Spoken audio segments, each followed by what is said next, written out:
Imaginez un peu Jiang Cheng, un gars qui passe de joueur à squelette dans un monde de jeu où tout n'est que foutaise. Il renaît comme le plus faible des faibles, jeté dans un désert étrange rempli de créatures bizarres, comme des loups zombies.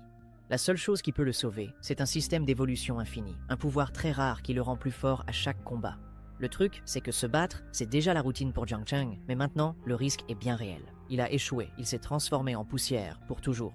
Peut-il dépasser ses limites, ou va-t-il devenir un squelette de plus perdu dans le désert? Suivons ce parcours. Dans un désert désolé et sans espoir, on retrouve Jiang Cheng au milieu de plusieurs squelettes morts.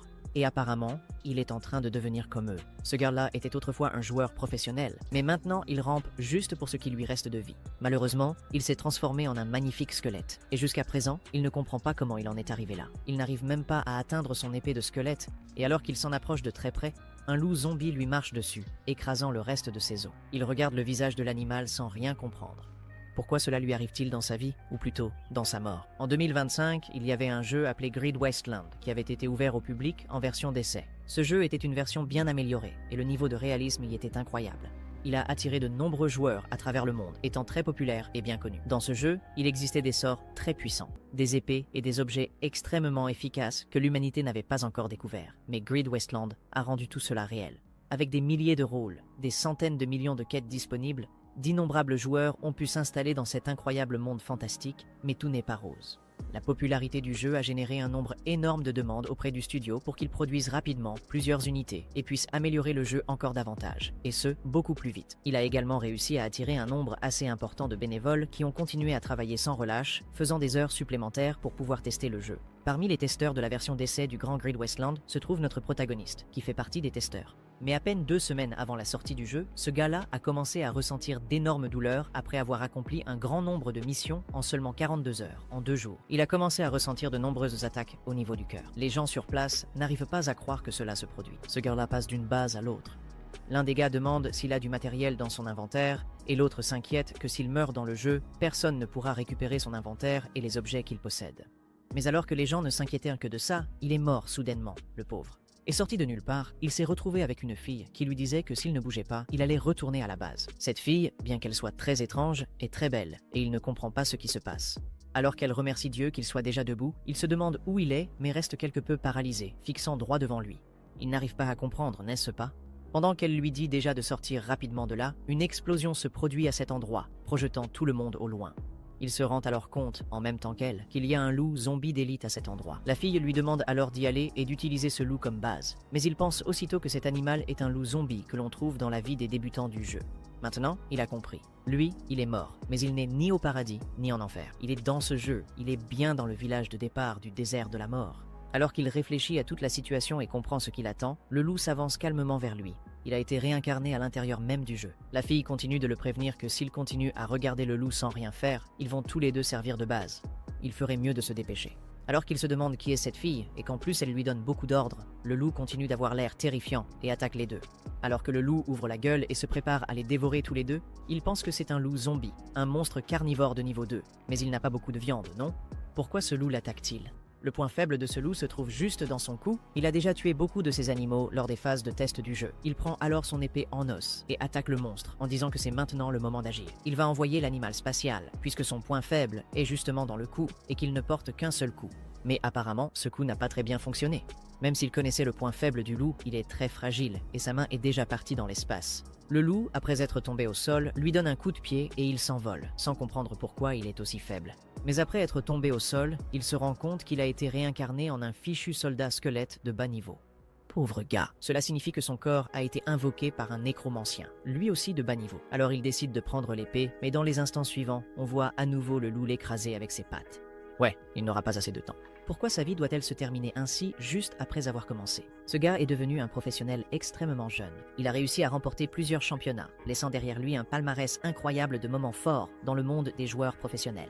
À cette époque, il pensait aussi être le protagoniste tout-puissant du monde réel. Mais un accident de voiture a tout changé, pauvre gars, et a laissé des séquelles sur son corps. Ses mains tremblaient beaucoup, et son niveau de jeu a énormément chuté. Il n'a pas pu poursuivre sa carrière de joueur professionnel. Malheureusement, pour payer ses factures et ses frais médicaux, il a dû finir par rompre son contrat. Mais en tant qu'ancien pro, il a dû à nouveau se débrouiller par lui-même. Alors, il a réussi à devenir un joueur bêta, n'est-ce pas? C'est mieux que rien. Même s'il a résisté à son destin cruel, au final, il a fini par mourir à nouveau. ne rien faire, n'accomplir rien et aucun rêve. Alors qu'il entendait dire qu'il n'était même plus nécessaire d'appeler le médecin, ce type était déjà mort. Il vaut mieux appeler les pompes funèbres. Entrée 000. Tandis que certains râlaient en disant que ce gars-là avait beaucoup d'objets dans son inventaire et que maintenant tous ces objets allaient être perdus avec lui, l'une des personnes bouleversées sur place a déjà dit qu'il informerait la famille du décès, paierait l'indemnité aux proches et présenterait aussi ses condoléances. Un autre conteste déjà en disant « Non, pourquoi devrions-nous donner de l'argent à sa famille? Ce type est mort et a laissé tous les objets dans ton inventaire. C'est lui qui nous doit de l'argent. » Mais l'autre finit par être d'accord, continue de rire et pense que l'entreprise peut vraiment faire ça. Ce gars-là devra de l'argent même après sa mort. Un autre ajoute qu'il a déjà remporté un championnat du monde en tant que joueur, donc peut-être qu'il n'a aucun regret. Pendant qu'il est là à tout écouter, à dire à tout le monde d'aller se faire voir, aucun regret? Mince, ce gars-là, son nom de famille, ses regrets. Il ne veut pas mourir comme ça et supplie alors Dieu de lui accorder une seconde chance. Cette fois, il contrôlera assurément son propre destin tout en étant transmuté, devenant un être squelettique. Il parvient alors à ramasser son épée en os et bientôt un système est détecté. Comme prévu, une forte volonté de vivre, ce qui active rapidement son système d'évolution divine. C'est un système magnifique qui permettra à son utilisateur d'évoluer à l'infini jusqu'à atteindre son apogée et devenir la créature la plus puissante du monde, destinée à être pratiquement un dieu. Alors qu'il allait être renvoyé à la base, le système a activé un paquet spécial et celui-ci commence à s'activer. Sa santé a été entièrement restaurée et son arme, tenez-vous bien, a été améliorée. Ses attributs ont augmenté de 100% pendant 30 secondes. C'est l'occasion qu'il lui fallait pour envoyer ce loup zombie à la base. Il prend alors son épée, qui était autrefois faite d'os et qui est maintenant très mignonne, et tranche ce loup droit dans son point faible, affirmant que son objectif désormais est simplement de survivre et de devenir plus fort. Ce loup n'est plus une menace et il a effectivement réussi. Et après que tout soit terminé, la pluie commence à tomber et le bonus prend bientôt fin. Il a tué un loup zombie de niveau 3 et a obtenu 10 points d'expérience d'évolution. Oui, il a finalement réussi à survivre. Il observe son corps et se dit que ce n'est pas si mal, tandis que la fille à l'arrière regarde ce squelette. Ce désert de la mort est très réaliste et offre aussi une liberté incroyable, avec une carte qui peut être explorée de façon immense. Et à cause de cela, les mécaniques de ces déserts de la mort offrent des possibilités infinies qui peuvent être activées. Les créatures invoquées par les joueurs ont une très faible chance de subir un certain type de mutation, et on voit là que cette fille a invoqué rien de moins qu'un squelette mutant.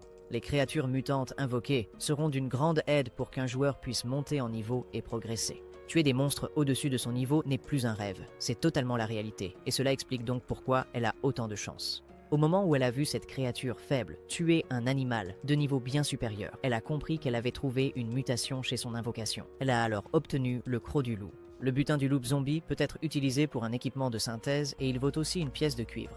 Elle remarque qu'il y a plusieurs matériaux éparpillés sur le sol. Donc cela suffira pour payer le loyer du mois prochain. C'est beaucoup d'argent, et elle était vraiment contente. Elle observe le loup essayer de ramasser tous les objets là-bas pour fabriquer de nouveaux équipements, les synthétiser ou même les vendre. Elle ne reconnaît même pas la créature qu'elle vient d'invoquer, et elle peut aussi invoquer jusqu'à 3 soldats squelettes. Mais elle n'en a actuellement qu'un seul, car son niveau d'invocation est encore très bas. Mais malgré cela, ce squelette-là surpasse déjà largement les squelettes de niveau 1. Pendant ce temps, le petit squelette est déjà en train d'envoyer plusieurs loups zombies depuis la base. Cette zone pour débutants ne représente plus aucune menace pour lui. Survivre là-bas n'est plus un problème. Après tout, son niveau a déjà beaucoup augmenté, d'environ 3 niveaux consécutifs, mais il ne s'attendait pas à renaître dans un monde de jeu, surtout dans un jeu de survie en pleine nature, et la personne qu'il a invoquée est clairement un joueur. Pendant qu'il repense à tout ce qui s'est passé dans sa vie, elle, de son côté, ramasse des matériaux en pensant qu'elle va devenir riche. La petite créature essaie de lui parler, mais il n'est qu'un squelette, et n'a ni corde vocale ni langue, donc il ne pourra rien dire. Mais il est tout de même surprenant qu'il possède un système, même s'il est une créature invoquée, ce fameux système d'évolution de niveau divin.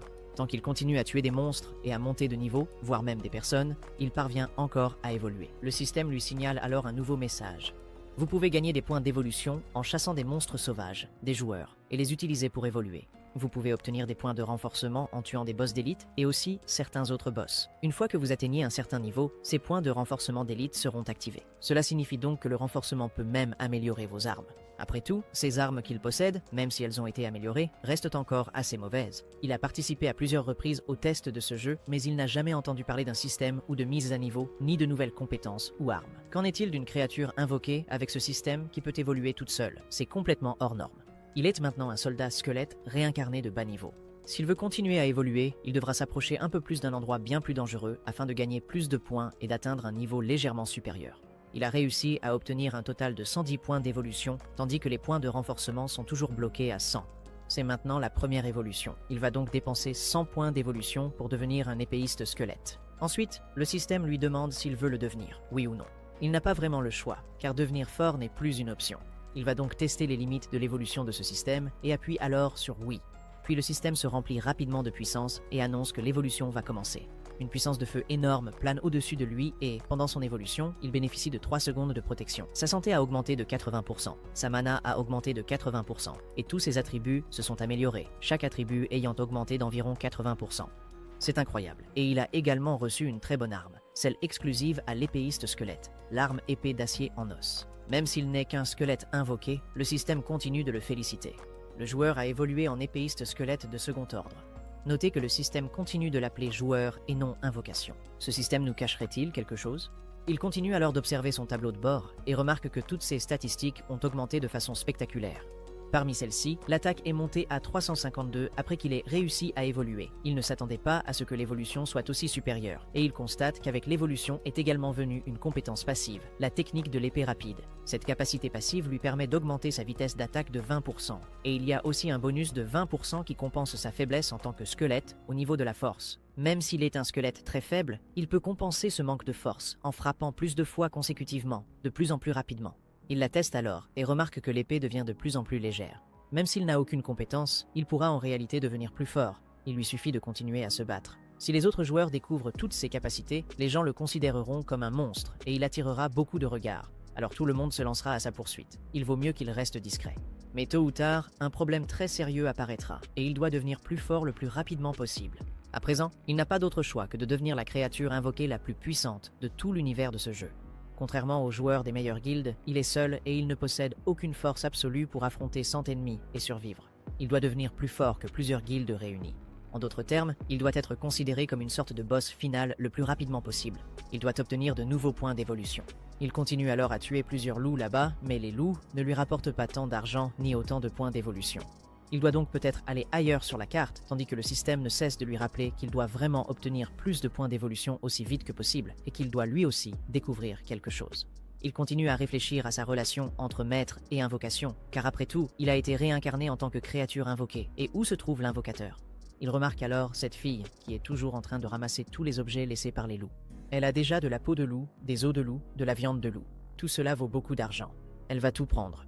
Tu sais que ces objets récoltés dans le jeu peuvent être échangés contre de l'argent réel, et le taux de change est tout simplement incroyable. Le jeu vient tout juste de commencer et elle est déjà en train de s'enrichir. Elle regarde un squelette et apparemment il a l'air un peu différent, tandis qu'il remarque qu'en réalité, elle est une débutante et n'a jamais joué à ce jeu. Elle observe l'épée du squelette qui, apparemment, a aussi changé de forme, ce qui signifie que tout ici a gagné un niveau. Elle voit qu'il peut combattre des monstres, changer de couleur.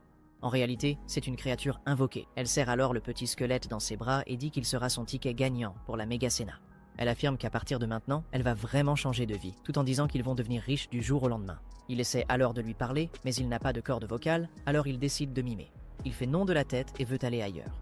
Elle comprend déjà qu'il veut aller ailleurs pour tuer plus de monstres, mais elle ne veut pas y aller parce qu'elle a trop peur, et si jamais il reste là, ils pourront gagner un peu plus d'argent en nettoyant tout cet endroit très facilement, et elle ne veut pas partir.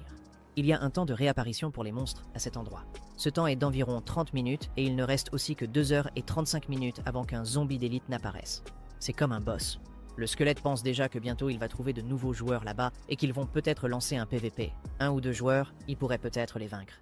Mais 3, peut-être que la situation va devenir très critique là-bas. Alors qu'elle ne comprend pas pourquoi le petit squelette veut aller à un autre endroit, dans ce jeu il n'y a aucune sanction pour le PVP ou le PK, et en plus, les personnes qui tuent d'autres joueurs peuvent prendre leur équipement ainsi que celui des monstres, et si les autres joueurs tuent cet idiot, il retournera peut-être à la base. Alors il décide de la saisir et de la forcer à faire ce qui est juste. Alors qu'elle crie pour qu'il la lâche, il continue d'avancer, et elle dit que ce squelette sans vergogne ne suit pas ses ordres alors qu'elle est la maîtresse. Elle ne veut pas partir. Après tout, il y a encore beaucoup à récupérer sur les loups morts. Elle continue de crier, en disant que tout cela, c'est de l'argent. Pendant que le squelette marche, il continue de penser qu'en tant qu'incarné, il n'a aucune force et qu'il peut utiliser toutes les connaissances acquises dans sa vie précédente comme avantage pour gagner des niveaux de plus en plus rapidement dans ce jeu. Voilà le truc. Tu sais, les premiers joueurs à tuer les boss secrets gagneront des équipements rares dans le jeu, et il veut mettre la main sur certains de ces équipements. Il arrive alors à un endroit très prometteur, c'est là qu'il va commencer et on voit la gueule d'un petit loup en train de déchiqueter plusieurs joueurs à cet endroit. C'est une mission extrêmement difficile, mais apparemment, elle en vaudra la peine. C'est la prochaine zone pour débutants, et il y a un donjon secret là-bas. Cet ours continue de mettre en pièces plusieurs joueurs à cet endroit. C'est l'ours des montagnes. Il observe alors le statut de la joueuse qui l'accompagne. C'est une nécromancienne. Son vrai nom est Zhang Meng. Elle a 500 points de vie, 520 de mana, 90 d'attaque, 121 de puissance magique, 60 de défense, 55 de résistance, une vitesse d'1, une vitesse de déplacement d'1, une puissance de combat de 66 et peut invoquer 3 morts vivants. Sa note est assez basse, mais elle a déjà réussi à augmenter quelques points. Le combat continue et l'ours des montagnes devient de plus en plus féroce. Le capitaine a déjà été expulsé de la base alors qu'il supplie qu'on l'aide. Un ours commence à rugir. Alors qu'il pense qu'il ne peut pas mourir comme ça avec tout son équipement et son butin exposé, il a un malus de saignement et soudain il se rend compte que quelqu'un est venu le sauver, mais il se retourne brusquement et voit que ce n'est pas son camarade. Alors qu'il supplie qu'on l'aide, il réalise que c'est un squelette, mais il ne comprend pas ce qui se passe et pense qu'il s'agit d'un fantôme. Pendant que la Partuadina est très en colère contre lui, elle dit au squelette de le reposer. Le malus de saignement s'intensifie et le joueur meurt, laissant tout son butin au sol. Ses points de vie sont tombés à 0 à cause du malus de saignement. Et maintenant, l'ours tourne son regard vers notre petit ourson et son maître, et il reste sous une attaque féroce et intense. C'est un ours sauvage de niveau 7, dit-elle, ajoutant que ce n'était pas faute d'avoir prévenu. Elle avait averti que cet endroit était dangereux et qu'elle ne voulait pas y aller. Mais le squelette ne lui a pas laissé le choix et a continué à se diriger vers cet endroit. Les joueurs de niveau 5 le remarquent à peine, et elle leur dit rapidement de s'enfuir, car elle n'est pas prête à perdre tout ce qu'ils ont collecté là-bas auparavant. Mais le fauteur de troubles dit déjà que tous les joueurs qui se trouvaient dans cette zone étaient tous des bassistes, donc personne ne se mettra en travers de son chemin. Il pensait qu'il devrait tuer quelques joueurs avant d'entrer dans ce donjon secret, mais apparemment, cela ne sera pas nécessaire. Ils ont fait sortir l'ours. Il ne sera plus très facile de farmer à l'extérieur maintenant, mais il n'est plus non plus nécessaire de remplir la condition préalable pour attirer le boss. Ensuite, il la jette immédiatement au sol sans aucune délicatesse, tandis qu'elle pense que le squelette veut se rebeller alors qu'elle en est la maîtresse. Ils sont maintenant encerclés, mais la petite créature ne montre aucun signe de peur. Maintenant que tous les monstres sont là, c'est la situation idéale pour tous les anéantir. Mais sa maîtresse a très peur et dit encore une fois au squelette de s'enfuir de cet endroit. Elle remarque alors que l'ours se dirige vers eux, tandis que le système lui signale qu'il a attiré l'attention de l'ours féroce aux griffes acérées. Il ne va pas rester là sans rien faire. Il se dirige lui aussi vers l'ours, tandis qu'elle se demande pourquoi ce petit squelette de rue n'écoute pas les ordres de sa maîtresse. Tandis qu'elle observe, le squelette continue d'avancer vers les ours, en attirant de plus en plus. Il pense à attirer tous les ours ici, et que sa maîtresse sera alors en parfaite sécurité s'il y parvient. De cette façon, il n'aura plus à s'inquiéter pour elle. Il continue de courir, attirant tout le monde, et grâce à ses techniques de sa vie passée, il pourra semer tous les ours très rapidement. Les ours essaient de le frapper, mais il esquive. À mesure que les ours se font attaquer de plus en plus, ils attaquent à leur tour en séquence. D'abord le coup de patte, puis la morsure. Et comme il connaît déjà toutes ces informations, il parvient à esquiver à nouveau. Si seulement 2 attaques de ces ours le touchent, il retournera à la base. Après tout, il ne lui reste plus beaucoup de vie. Il continue d'aller de plus en plus vite, esquivant toutes les attaques. Les attaques sont très prévisibles, et il a aussi un peu plus de vitesse que les ours. Alors qu'elle pense que ce squelette est extrêmement impressionnant, il n'arrive pas à maîtriser le squelette. Un ours essaie alors de l'attraper à nouveau, et il prend de l'élan pour sauter directement sur la tête de l'ours. Un ours commence à grogner, et s'avance vers l'ours qu'il avait sur la tête. Il décide alors d'utiliser un ours pour frapper l'autre, les désorientant complètement. Comme il est un squelette, ses capacités physiques et son agilité sont légèrement supérieures à celles de la plupart des joueurs. Oreille. Sa vitesse de déplacement a une évolution de 2. La vitesse normale d'un joueur est de 3, et même si le porteur de griffes féroces peut être plus fort, il est très lent. Il a donc l'avantage en vitesse, et le point faible du porteur de griffes rapides n'est rien d'autre que sa tête et ses chevilles. Pendant que le porteur attaquait la tête de l'autre, il a transpercé sa cheville avec son épée en utilisant sa compétence de vitesse d'attaque augmentée de 20%. Il va utiliser et abuser de chaque avantage qu'il possède et continue d'asséner de plus en plus de coups à l'ours. L'un d'eux est déjà tombé, toutes ses articulations détruites, et petit à petit, il a réussi. Maintenant, les ours boitent. Il ne lui reste plus qu'à attaquer les points vitaux, car il a encore réduit leur vitesse de déplacement.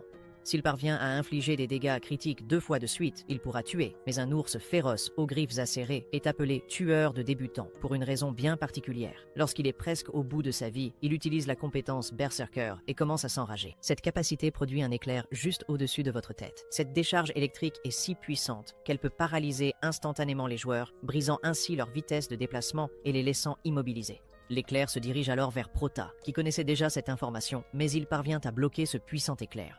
Et lorsque les joueurs sont paralysés par la foudre, ils avancent simplement et achèvent les joueurs. C'est pour cela qu'ils ont la réputation de tueurs de débutants. Le maître a déjà dit que le petit squelette ne peut plus rien encaisser, mais on ne voit pas qu'il est intact. Il continue de penser que ces ours sont dépourvus d'intelligence. Sa race est immunisée contre la paralysie. Il est mort-vivant et n'a ni sang ni chair. Il ne peut pas être étourdi et attaque le monstre. Il plonge alors son épée directement dans la tête de l'animal, pensant qu'après avoir utilisé la compétence d'éclair, le monstre reste immobile pendant 3 secondes, ce qui est suffisant pour assommer l'ours. Et l'ours s'effondre au sol, tandis que la maîtresse ne croit toujours pas aux capacités de ce squelette qu'elle a invoqué, même si elle est débutante. Il a déjà mémorisé tous les schémas d'attaque des ours griffes sauvages il y a de nombreuses années. Maintenant, avec les caractéristiques actuelles d'un corps de squelette, il peut les tuer sans subir de dégâts. Il a alors réussi à atteindre 50 points d'évolution, gagnant 30 points d'expérience. Des récompenses plutôt difficiles à obtenir. C'est très bien, n'est-ce pas? Il décide alors de passer au niveau d'évolution suivant, directement à cet endroit, puis de tenter d'attraper le boss qui est caché juste là, dans ce donjon obscur. Il a maintenant réussi à passer au niveau 4, tandis que la fille dérangée continue de penser que son squelette est extrêmement puissant et que ses pouvoirs dépassent l'entendement d'un simple débutant. Alors qu'il continue d'affronter les ours, attaquant leurs points vitaux, ce ne sont pas là les mouvements d'un simple squelette invoqué, mais bien ceux du joueur légendaire, invité de la phase de test du jeu, Jiang Cheng. Elle se rend également compte que les mouvements de ce squelette sont très identiques, puis elle s'arrête et se demande « Est-ce que les développeurs de ce jeu ont créé ce désert sauvage juste comme un clin d'œil dans le jeu uniquement pour Jiang Cheng ?» Tandis que le squelette ne comprend pas à quoi elle pense, elle semble très gênée et rougit. Elle continue de gagner de l'expérience sans rien faire du tout. L'avoir invoqué a été la chose la plus incroyable qu'elle ait jamais faite dans ce jeu. Elle observe son système, qui parvient à lui notifier de plus en plus que le sol est rempli de matériaux à collecter.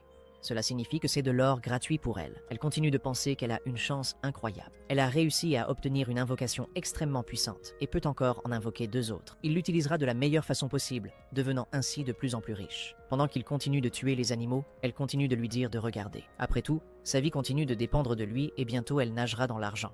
À présent, il a déjà un total de 420 points, atteignant presque 1000 pour la prochaine évolution. Il y a encore plus d'ours qui l'attendent là-bas. Ses points d'évolution augmentent de plus en plus vite, et maintenant une voie d'évolution a été débloquée. Il n'a pas été averti à propos d'un chemin d'évolution. Voilà le marché. Le système ne cesse de lui notifier qu'en raison des excellentes performances de l'hôte, la voie d'évolution cachée a été ouverte. Il peut choisir entre 3 options. Il lui faut 2000 points d'évolution, ce qui est inconnu, ou bien il peut choisir entre un assassin squelette qui ne coûte que 1000 points, ou un squelette berserker qui coûte également 1000 points. Cela signifie qu'il existe d'autres voies qu'il peut choisir pour évoluer. Celle qui nécessite 2000 points est inconnue, mais elle demande 2 fois plus de points que la voie normale. Même si cela prend plus de temps, cela signifie peut-être que les retours seront à la hauteur de l'effort fourni, non? Ce sera probablement une très bonne évolution à obtenir. Même si cela peut prendre beaucoup de temps, il n'y a pas d'autre moyen d'atteindre le boss final de cet endroit. Il doit vaincre tous les monstres présents, qu'ils le veuillent ou non. Il décide donc de choisir la route cachée et se montre de plus en plus déterminé. Plus c'est secret, mieux c'est. Les ours là-bas ont du mal avec lui. Très bien, je n'ai plus vraiment envie de le poursuivre. Il dégage maintenant une aura très menaçante. Dans la montagne de l'ours féroce, il affronte de plus en plus d'ours, accumulant désormais beaucoup d'expérience. Il note dans son système qu'il a déjà atteint un total de 1980 points sur 2000. Maintenant, c'est le dernier ours. À mesure que son niveau augmente, le nombre de points d'évolution qu'il reçoit chute drastiquement. Il ne lui manque plus que 20 points pour atteindre le prochain niveau d'évolution, mais le temps de réapparition des ours féroces est d'1 heure et 20 minutes. Et pendant ce temps, il n'y aura pas d'ours de bas niveau dans cette région. Après tout, il a déjà envoyé tout le monde depuis la base. Même s'il n'a pas obtenu tous les points dont il avait besoin pour évoluer, il s'en sort quand même très bien. Il a réussi à obtenir pas mal de cristaux d'ours féroces, ainsi que plusieurs griffes de niveau 5. Et maintenant, le boss a réapparu dans cette région. Il décide alors d'aller voir ce boss. Seuls les joueurs de bas niveau, jusqu'au niveau 10, qui parviennent à tuer tous les ours en moins de 45 minutes, peuvent avoir la chance d'affronter le boss dans cette région. Ce sont des règles très spécifiques et bien cachées. C'est un niveau de boss extrêmement dangereux, même pour tout joueur qui savait que ce boss existait. Il a alors trouvé le boss. C'est le souverain de la montagne de l'ours féroce. Cet ours est bien plus grand que les autres, et son niveau est extrêmement supérieur. Au niveau 15, l'ours empereur de la montagne, le boss secret. Sa taille est 3 fois supérieure à celle des petits ours. C'est un boss de bas niveau, mais cela reste un boss. Même si l'un des joueurs peut le voir, il ne peut toujours pas détecter le joueur. Ce boss ne peut détecter le joueur qu'à partir du moment où il entre dans son rayon de détection. Alors oui, il sera attiré. Il se demande s'il doit tester cet animal, oui ou non. Il se souvient que ce boss possède une capacité incroyablement efficace contre les joueurs débutants, et que s'il ne compte que sur son expérience passée, il n'aura aucune chance de tuer ce monstre. Il essaie de se rappeler de plus en plus quelle était la capacité de ce monstre. Dans la version test de ce jeu, il a été poursuivi plusieurs fois par cet ours aux griffes féroces. La première fois, il a été persécuté de manière très humiliante, mais les autres fois, il ne se souvient pas comment il a réussi à passer cette phase. Et il y a aussi beaucoup de boss au début du jeu, et à ce stade, il n'arrive même plus à se souvenir d'aucun d'entre eux. Il décide alors de tuer ce boss après qu'il ait terminé sa prochaine évolution. Et maintenant, il reste environ 1 h et 20 minutes avant que tous les ours de cette région ne réapparaissent. Il décide alors d'attendre la nouvelle vague d'ours, mais il ressent une sensation très forte dans son corps, qui l'attire vers une autre région. Il se rend alors compte qu'il existe un lien très fort entre lui et elle, un lien entre une créature invoquée et son invocateur. Depuis qu'il a été réincarné, il sent qu'il y a quelque chose qui le relie à elle, alors il décide de la retrouver. Il remarque aussi qu'il peut ressentir ce qu'elle fait, même sans le voir. Donc, elle est là. Elle continue de combattre les corps des monstres tombés. Mais il se rend alors compte qu'il y a plusieurs joueurs présents. Et ils disent que quelqu'un a tué ces animaux, ou que cela doit être un bug, car il n'y a normalement pas de monstres dans cette région. Mais un autre affirme déjà que quelqu'un a clairement tué cet animal. Regardez tous les monstres morts là-bas. Un gars se retrouve alors dans de beaux draps. Après tout, ce territoire appartient à la guilde des chasseurs de tigres, et personne n'est censé chasser des monstres là-bas. Ils essaient donc de découvrir qui est le coupable, et l'un d'eux suggère que c'est peut-être la guilde des combattants. Apparemment, le vice-chef de cette guilde combat personnellement dans ce territoire. Mais c'est ce que le maître a dit, et si quelqu'un rencontrait l'un d'entre eux. Et juste avant qu'il ne termine son discours, un gaz attrape déjà le col de sa chemise, et lui dit de ne rien dire au patron. Sinon, il va avoir de gros ennuis. Un des gars ordonne alors à tout le monde de fouiller et d'effectuer des patrouilles. Là où ils trouvent plus de corps, la personne est probablement dans les parages. Et s'ils ne trouvent en personne, ils devront tout rapporter au maître de la guilde, et ils se feront complètement avoir. Ils décident alors de trouver immédiatement celui qui a fait ça, tandis que la petite créature observait tout en étant aux aguets. Un gars part ensuite à la chasse, à la recherche de celui qui a tué ces monstres-là, en râlant et en se plaignant beaucoup. Mais ce type ne sait que donner des ordres. Et s'il y a encore des ours féroces là-bas, il va sûrement mourir.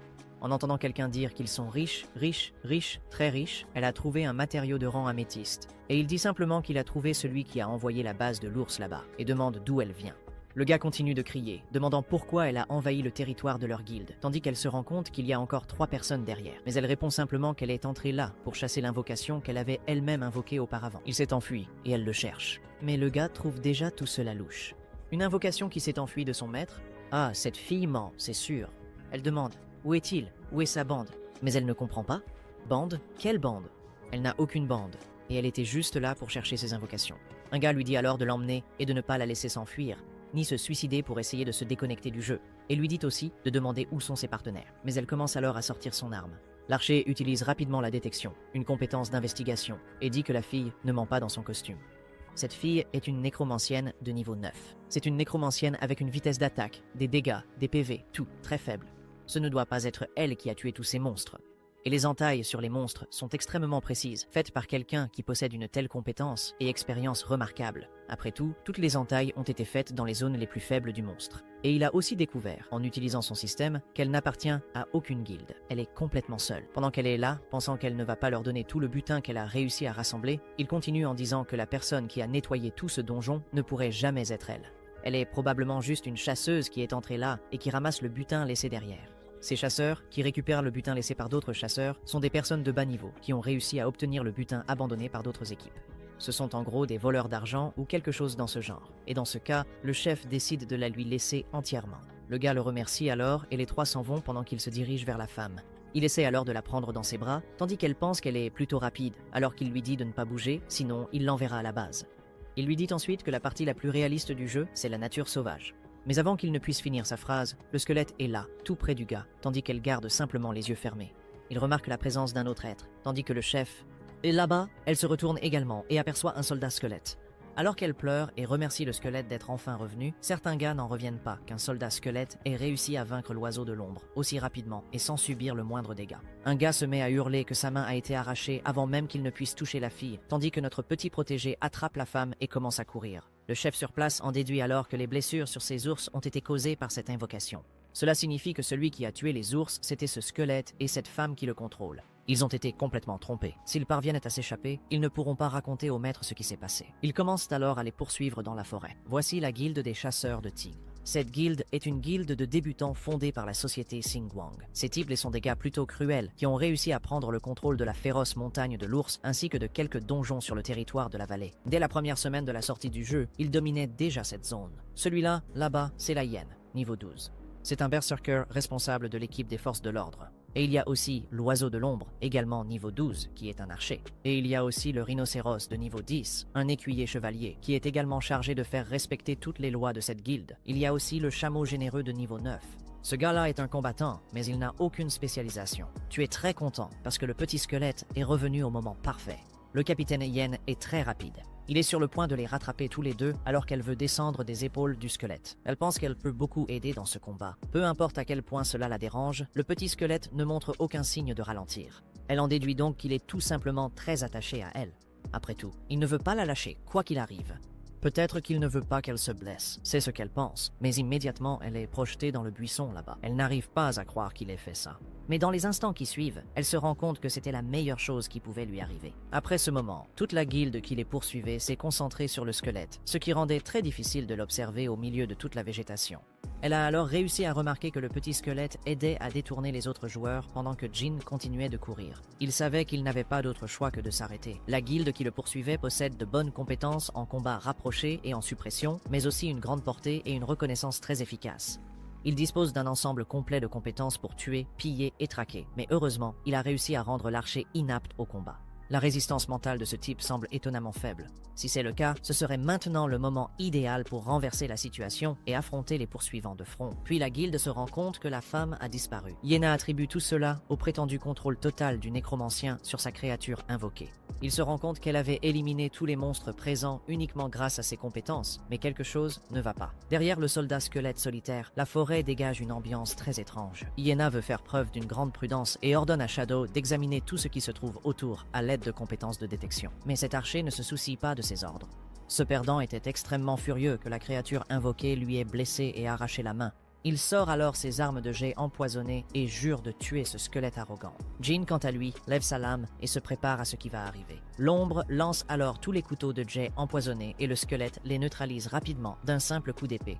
Iena est assez irritée par cette action prématurée, mais n'a pas d'autre choix que de continuer. Ils peuvent utiliser toute leur puissance et venir à bout du squelette solitaire par le nombre en attaquant tous en même temps. Ils n'ont qu'à neutraliser cette créature invoquée, puis retrouver cette femme. Un coup de marteau de Iena frappe le sol, manquant de peu le squelette agile. Une telle vitesse est inédite pour des soldats squelettes de bas niveau invoqués par un nécromancien. Et regarde, débutant, alors que toute la guilde tente de riposter contre Yang, ils reçoivent tous le même message d'avertissement. Les quatre ont tous été marqués par le boss caché du donjon. Sans perdre une seconde de plus, un boss de la montagne de l'ours surgit de la forêt et s'abat tel une météorite féroce. C'était le même monstre que recherchait le chef adjoint de la guilde des tueurs de tigres. Iena réfléchit rapidement et ordonne à ses hommes de se disperser, car une attaque de zone est sur le point de s'abattre. Presque tous ont survécu de justesse à l'attaque initiale de la bête, tous sauf l'archer dépravé, Shadows, qui meurt écrasé sous le poids du boss caché. Face à ce combat non désiré, Iena pense que le nécromancien vise probablement le boss de la montagne de l'ours. L'ours géant grogne avec une intensité primitive, libérant sa fureur. Le capitaine Iena est alors le premier à s'enfuir pour sauver sa peau. Et après cette activation, il laisse le rhinocéros de fer se défendre tout seul. Mais avant qu'il ne puisse aller bien loin, la guilde lâche commence à se dissoudre dans les airs. Cela est dû à la capacité du boss, une dérivation de la magie de gravité, le champ de force tornade. Il est pratiquement impossible de se libérer de cette capacité. Jin continue d'observer la scène de loin et se souvient enfin de l'arsenal de compétences problématiques du boss caché. Lorsqu'il s'agit de compétences aussi puissantes, leur durée ne devrait pas être trop longue. Zhongxian veut voir combien de temps la guilde peut tenir, mais Iena commence à s'approcher de la bête et tout ce qu'il ressent, c'est de la rancœur envers le nécromancien détesté. Il peut voir que la créature invoquée est toujours en attente, ce qui signifie que l'invocateur est également dans les parages. Avant de s'approcher trop près du boss caché, Iena est libérée de l'attraction gravitationnelle. Cela doit être leur chance de sauver leur peau et de battre en retraite. Au moins, ils ont réussi à survivre à cette épreuve. Ils devront signaler l'incident du boss caché au chef de la guilde. Ce qu'ils trouvent étrange, c'est que le soldat squelette avait disparu dans les buissons. Il a ressenti une intention meurtrière aiguë venant du côté, mais il était déjà trop tard. Le capitaine Iena, le berserker, et Ro, un bagarreur, sont tous deux envoyés de la base dans une seule attaque très élégante. 2 joueurs sont morts des mains d'une simple créature invoquée de bas niveau. Regarde, à ça. Jusqu'à son dernier souffle, Iena n'a pas pu s'empêcher de penser à Shi et à l'apparition du boss caché de ce donjon. Il savait qu'il devait prévenir le chef de la guilde à tout prix, mais Zhongxian a tué la proie du seigneur de la montagne de l'ours. Puis tous les regards se sont tournés vers notre petit squelette. Tuer les joueurs lui a permis d'obtenir les 20 points dont il avait besoin pour achever son évolution, ce qui a poussé le système à confirmer le début de sa nouvelle évolution, tandis que le boss du donjon s'apprêtait à ronger ses os fragiles. Zhongxian clique sur oui et son évolution commence, s'activant environ 3 secondes avant qu'il ne devienne intouchable. Le sol entier tremble et se fissure sous la pression de l'évolution de Jin et de l'attaque de l'ours géant. Sa main osseuse saisit la proie du boss attaquant, et Zhongxian est désormais vêtu d'une armure en lambeaux, le rendant encore plus menaçant.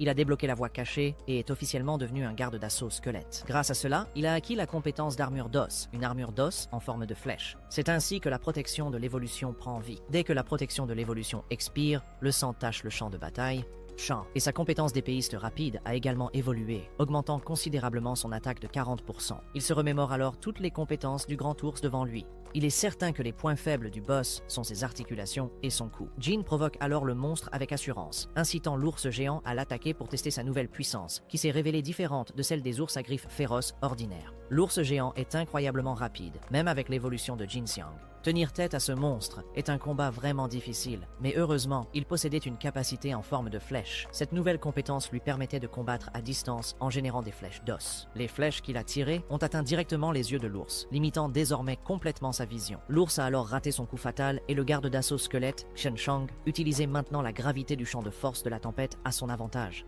Avec l'augmentation de l'élan, la puissance d'attaque augmentait également. Il utilisa alors sa lame pour lacérer le ventre du monstre. La coupure était profonde et immense, couvrant tout son corps, mais il était tout simplement trop résistant. Il lui restait encore beaucoup de points de vie pour activer un autre champ de tempête gravitationnelle, mais cette fois, tous les arbres environnants furent déracinés et aspirés dans le vide gravitationnel. L'augmentation de la puissance du champ de tempête indiquait que le boss devenait désespéré et que ses attaques s'intensifiaient face aux attaques consécutives de nos squelettes. C'était dommage que Jin n'ait pas assez de flèches en os pour pouvoir achever ce monstre. Il entra alors dans le champ et se laissa aspirer volontairement. « Ah, tu m'as eu, monstre !» Le boss avait encore beaucoup de mal avec ses yeux en sang, tandis que Jin se laissait aspirer par la gravité. Il se prépara alors au combat, se rapprochant de plus en plus, prêt à lancer sa prochaine attaque, cette fois avec sa lame. Le monstre aveugle était incapable de percevoir l'ennemi qui était déjà tout près. Et Xian Shang utilisa alors ses dernières flèches en os, tirant une pluie de flèches et d'épines sur un angle mort, les flèches venant à nouveau se loger dans les yeux de l'ours. À ce stade, le boss était pratiquement une cible facile. La maîtrise de l'épée de Jin Xiang ne laissa aucune chance au boss qui se frappa lui-même au visage, et peu après, le squelette disparut. Le champ gravitationnel disparut également, la durée de l'effet étant visiblement écoulée. Le chef indomptable de la montagne de l'ours n'était plus qu'un menu fretin, un beau festin pour notre squelette. Xian Shang se montre rapidement très satisfait de l'utilité de sa nouvelle compétence. Heureusement, il faut beaucoup d'os pour fabriquer des flèches. Alors qu'il prend son temps avant la fin du combat, une voix sinistre commence à parler à Jin, lui disant qu'elle l'attendait depuis longtemps. La voix n'était pas censée provenir de l'ours boss, car les paramètres du jeu n'indiquaient pas clairement que ces bêtes pouvaient interagir avec les joueurs de cette manière. La voix mystérieuse voulait lui offrir un dernier cadeau de la part du boss caché du donjon, le déclenchement de sa compétence ultime, les 1000 tonnerres de la peur. Les développeurs ont vraiment ajouté pas mal de choses bizarres dans le jeu, hein? Ils pensent que ce genre de mise à jour est vraiment une mauvaise idée, mais puisqu'il était déjà là, il a décidé de jouer le jeu. Les 1000 tonnerres frappèrent son corps, et son immunité à l'électricité s'activa. Les éclairs frappant le sol offraient un spectacle visible à travers toute la montagne. Xian vit cela, et s'inquiéta beaucoup pour son petit squelette. Elle se rendit sur le champ de bataille, mais elle transportait beaucoup de butin dans son inventaire, ce qui réduisait considérablement sa vitesse de déplacement d'environ 40% pour être précis. Inquiète pour sa précieuse créature invoquée, elle alla jusqu'à sacrifier certains de ses trésors, de son équipement et même son bâton. Elle décida de sauver son petit squelette avec ses capacités quelque peu limitées, mais elle s'arrêta en chemin lorsqu'elle vit quelque chose de très grand et rond descendre du ciel. C'était le seigneur de la montagne de l'ours. D'une manière ou d'une autre, il avait été projeté dans les airs. Elle voulait simplement aider, mais elle était sur le point d'être écrasée à la place. Dès que le boss caché du donjon toucha le sol, Xian Shang reçut la notification du premier kill du boss caché de la montagne de l'ours. L'expérience qu'il gagna le fit passer au niveau 10.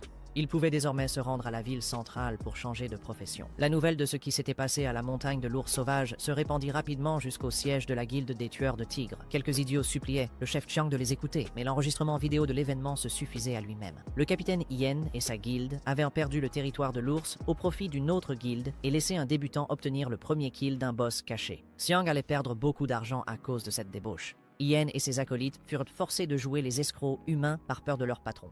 Un boss de donjon ordonne alors à tout le monde de capturer et de tuer ce nécromancien agaçant afin de donner l'exemple aux autres joueurs. Puis Xiang sortit l'un de ses clubs de golf de son sac. Alors qu'il suppliait d'avoir une autre chance, il dit simplement qu'il était impardonnable que toute la guilde arborant le drapeau des tueurs de tigres ait perdu face à un joueur solo qui n'avait même pas atteint le niveau 10. Le boss n'avait aucune utilité pour des membres inutiles et ajouta que son swing de golf était aussi élégant que sanglant, réduisant Yen au silence pour de bon. Xiang ne tolère aucune faiblesse dans son groupe. Il se sentait encore incroyablement amer d'avoir manqué l'occasion de tuer le boss caché, mais heureusement, cette farce ne s'était pas produite sur son territoire de la vallée. Il ne pouvait pas se permettre que le moindre problème survienne à cet endroit.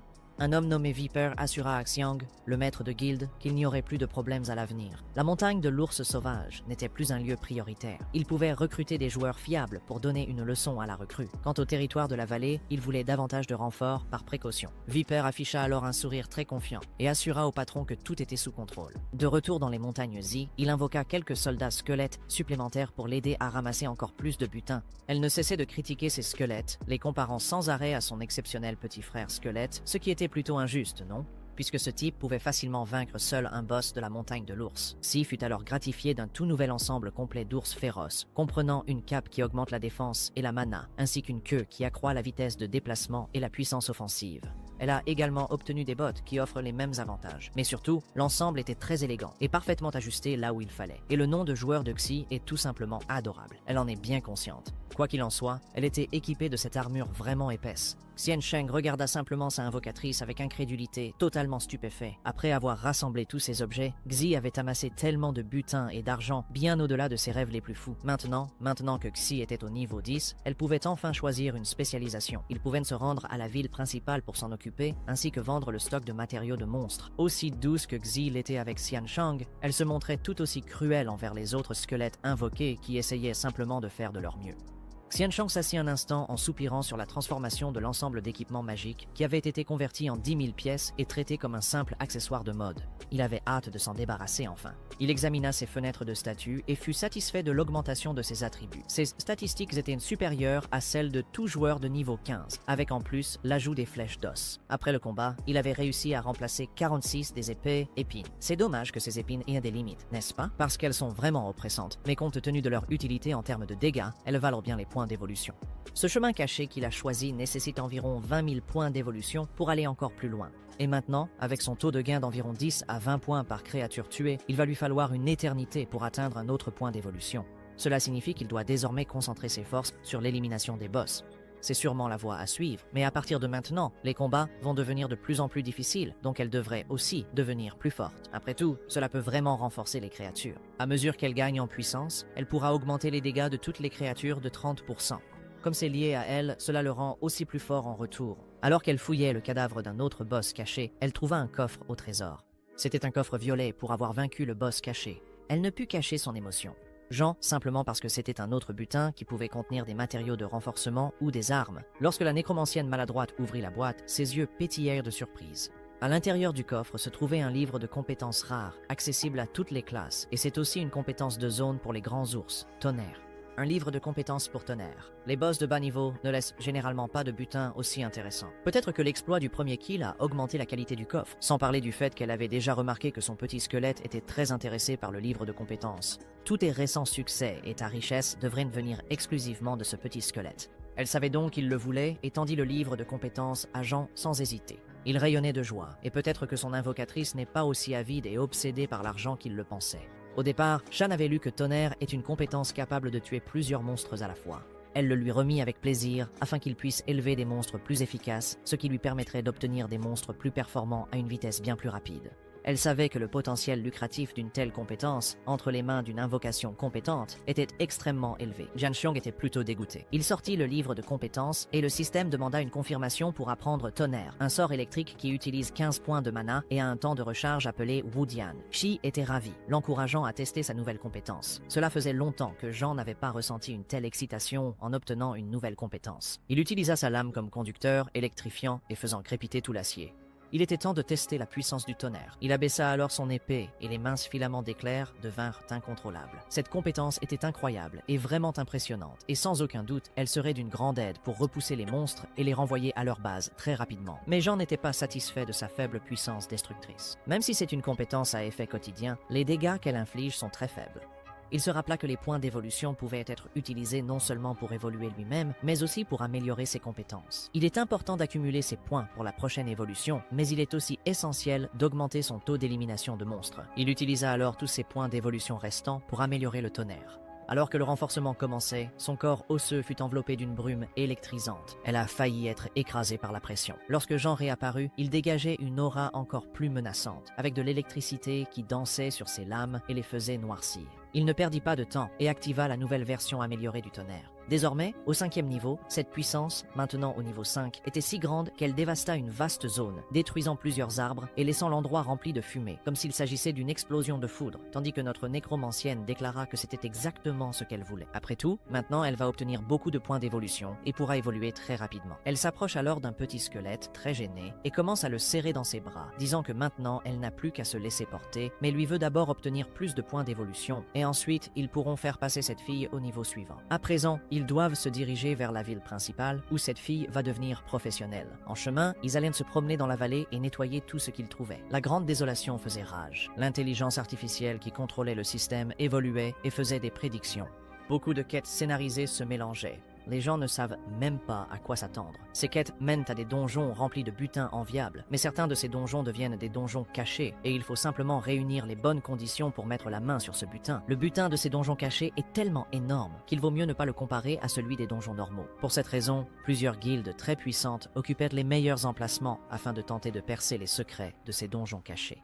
L'un de ces endroits est la montagne de l'ours sauvage, dirigée par le tueur de tigres. Cela fait partie de leur territoire. Une autre de leurs terres est la vallée, et ils décident de bientôt d'y jeter un œil.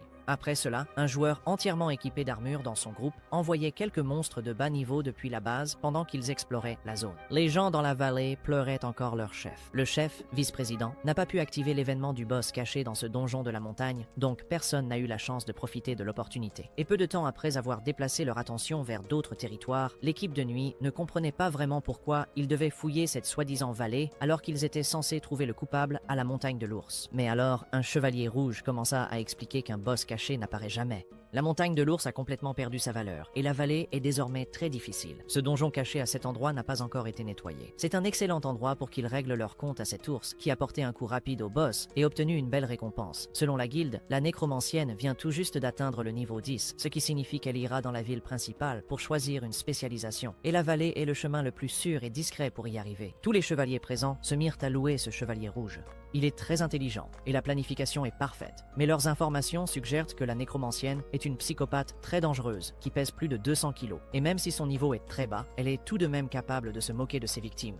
Le chevalier rouge déteste plus que tous ceux qui aiment jouer avec leurs victimes, alors il est venu bien préparé. La nécromancienne utilise la magie, n'est-ce pas? Mais le squelette invoqué inflige des dégâts physiques. Ces trois-là sont fiers de leur armure lourde qui résiste parfaitement aux attaques physiques. En tant que chevalier, ils possèdent aussi la statistique divine pour mettre la pression sur l'invocatrice et son invocation. Et, se sentant totalement en sécurité grâce au chevalier rouge, les deux autres sont impatients de gagner beaucoup d'argent. Mais soudain, une mystérieuse puissance obscure atteignit leur position, provenant de petits crépitements électriques. La foudre s'abattit sur eux, comme s'il s'agissait d'une punition divine, et les chevaliers se regroupèrent rapidement sans avoir la moindre idée de l'origine de cette attaque de zone. Ils n'en savaient rien, mais ce sort venait d'un joueur, peut-être un mage particulièrement puissant, et les combattants au corps à corps 1 et 2 subissaient de lourds dégâts, tandis que la lumière blanche de la foudre leur infligeait des dégâts magiques critiques. Leur armure était excellente contre les dégâts physiques, mais leur résistance magique était pratiquement inexistante. Puis, le chevalier rouge sentit que sa vie s'amenuisait, et il ordonna rapidement à tout le monde de battre en retraite, mais il était déjà trop tard. L'éléphant en colère et ses gars étaient déjà morts lors de la première attaque. Elle était là-haut, sur l'épaule de Jean, donnant l'ordre à ses squelettes numéro 2 et 3 de piller correctement tous les monstres pendant qu'elle avalait des potions de mana récupérées sur Iéna et sa bande, se comportant comme une patronne très avide, donnant des ordres à ses employés. Et soudain, elle remarqua que, pendant l'opération de nettoyage, ces monstres avaient tué quelques joueurs. Pauvres petits, ils sont morts accidentellement. Ces joueurs cachés dans les buissons ont clairement été tués par la foudre, une puissante attaque de zone. Les corps portaient les emblèmes de la guilde Tiger Hunting. D'après leur équipement, ils devaient être des paladins. Zanzong en déduisit que ces types attendaient pour leur tendre une embuscade. Il savait que la vallée était également sous la juridiction de la guilde. Traverser ce territoire nécessitera un peu plus d'informations. Bientôt, elle aperçut une autre personne en train de bouger les feuilles à cet endroit et appela immédiatement le petit squelette. Le chevalier rouge avait survécu, mais était complètement paralysé. Il commençait à regretter ce plan d'embuscade car la manœuvre avait été totalement compromise. On aurait dit qu'il allait essayer d'appeler des renforts. Une épée électrisante s'enfonça dans sa paume avant qu'il ne puisse le faire. Janzong écrasa la main du chevalier rouge sous la pointe de sa lame. Maintenant, recueillir des informations sera extrêmement facile. Et pour avoir un peu plus de sécurité, Jean retira l'armure lourde du chevalier rouge et prépara une corde pour l'attacher. Mais bientôt, Jean regarda avec stupeur la silhouette qui se dévoilait derrière le casque de l'armure. Et voilà, le chevalier rouge était en réalité une femme aux cheveux roux. À présent, elle pensait que ce nécromancien était vraiment assez pervers. Mais bientôt, elle dit au squelette de ne pas être pervers. Pourquoi lui avait-il enlevé son armure? Mais Jean ne comprenait rien non plus. Après tout, il continuait à essayer de se justifier en faisant des gestes très maladroits. Il expliqua que la rousse était l'une de ses coéquipières, avec les joueurs morts qu'ils avaient tués accidentellement. Ensuite, il l'avait déshabillée et attachée pour l'empêcher de quitter le jeu. La rousse regarda alors Xi parler à son invocation et pensa que la nécromancienne devait avoir quelques boulons en moins dans la tête. Elle ne voulait pas être torturée par quelqu'un comme elle. Xi s'approcha alors un peu plus de la rousse et s'excusa pour l'accident. Mais elle avait quelques questions à poser avant de laisser la rousse partir. La rousse se mit alors à crier, traitant Xi de perverse pour lui avoir infligé une telle humiliation. Xi jura qu'elle ferait tout pour mourir plutôt que de simplement livrer des informations. Xi n'était pas préparé à ce genre de choses, n'est-ce pas? Mais bientôt, le petit squelette passa à l'action. Il avait un plan B pour extraire plus d'informations de la rousse, mais elle resta ferme. Alors, le petit squelette sortit quelque chose de gros, juteux et lourd, des déchets d'os. La rousse ferma la bouche et rougit. « Ouais, mec !» Le petit squelette sortit un sac rempli d'argent, environ 5050 pièces d'argent, et le secoua devant la chevalière rouge, toujours nue. Donc, ça veut dire que c'était un mensonge, non?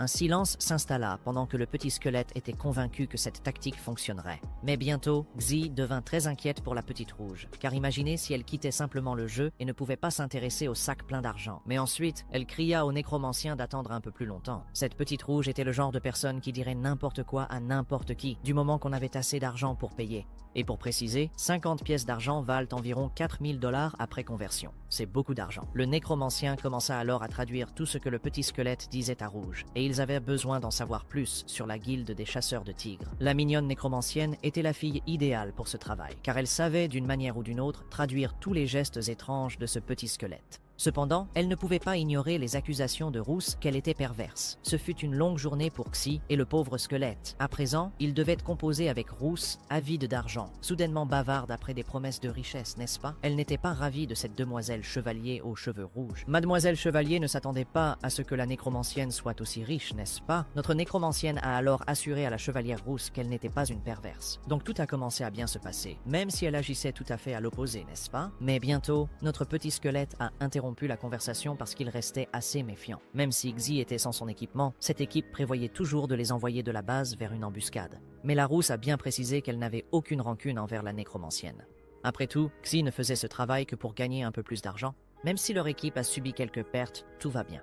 Ce petit sac d'argent avec 50 pièces d'argent va tout régler. Xi a envoyé une notification à la guilde en racontant beaucoup de mensonges sur l'affrontement qui venait d'avoir lieu. Après tout, elle ne voulait pas non plus rater l'occasion de gagner beaucoup d'argent avec cette fille riche. Elle a commencé à enlacer et à caresser Xi pour se mettre en route. Xi ne voulait pas laisser partir cette fille riche sans en profiter. La rousse a continué en disant que Xi n'avait pas à s'inquiéter de quoi que ce soit, ni de renfort, car cette embuscade était totalement autonome et indépendante des ordres de la guilde. Ils l'ont fait seuls. Les autres joueurs les chassaient à Bear Mountain et ils sont de très bas niveau, donc ils finiront probablement par mourir là-bas. Mais même si tout s'arrange, ils ne peuvent pas baisser leur garde à cet endroit. Sinon, ils risquent de retourner à la base. Ce territoire de la vallée n'est pas si facile à traverser. Cet endroit a toujours été fortement surveillé par la guilde, mais des joueurs sont envoyés chaque jour pour aider au plan de la guilde.